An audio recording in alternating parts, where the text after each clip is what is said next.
TikTokas kaip atrodo per kompiuterį, parodysim. Video. Čia informacija visa mano. Šią spaudžiam. Šią gali pasikeisti niką. Čia irgi nikas. Čia parašyti savo informaciją, kokią norit. Čia spaudžiam. Čia galit pridėti kokį norit svetainę savo TikToką. Čia dar daugiau yra. Čia mano video. O va šitie viršutiniai, čia gloraištis yra. Jie atsirado tik nuo 10 000 followerių, kas turi. Taip, čia pridėti, čia rašyti privatą galit, čia pridėti video. Čia informacija, kur žiūrėt. Čia laikas. Čia komentarai. Spaudžiam čia. Profilis. Čia favoritas. Čia persijungia tiesiog į va šitą profilį. Po to spaudžiam čia. Čia už tikrus pinigus galit nusipirkti monetų ir kai žiūrite mėgstamą savo streamerį, galit jam jį paremti.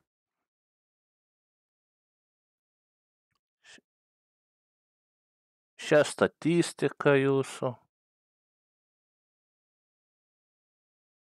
Postas, komentarai. Analitika, čia kaip supratau, rodo kiek peržiūrų, kažkas tokio. Followerių skaičius. Čia kažkokią informaciją galima parašyti. Iš čia kažkas prabalsuot, kaip supratau.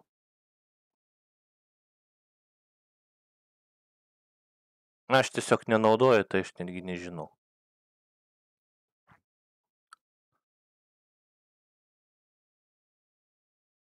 Aha, atgal.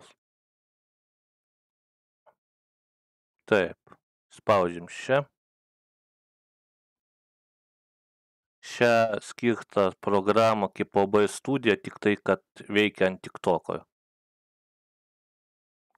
Ir veikia tik nuo 1000 followerių.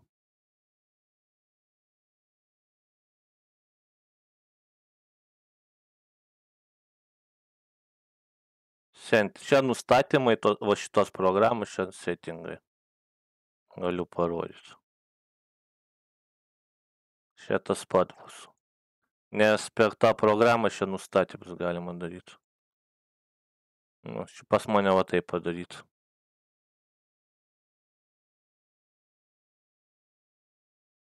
Čia gali pasikeisti kalbą. Kas čia? Čia rašyti problemos, kada būna pas jūs problemos su portu. Kažkas tokio. Settingas. Čia nustatymų, čia galite ištrinti, čia kitko neliečiau aš nieko. Privatus. Publikuot, kaip supratau. Čia verslui kažkas, iš čia kažkoks timeris.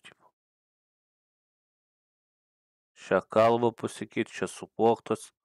O šitas tai nesupratau, kam reikalingas. Vaizdą kažkas toks. Čia man tot greičiau ant telefono, o ne ant kompiuterio iš čia. O šias galit va tokias pasidaryti arba tamsią. Aš naudoju tamsią, nes kai šviesu laukia, o pas mane už nugaros langas dar yra, mano akis pradeda skaudėti tiesiog.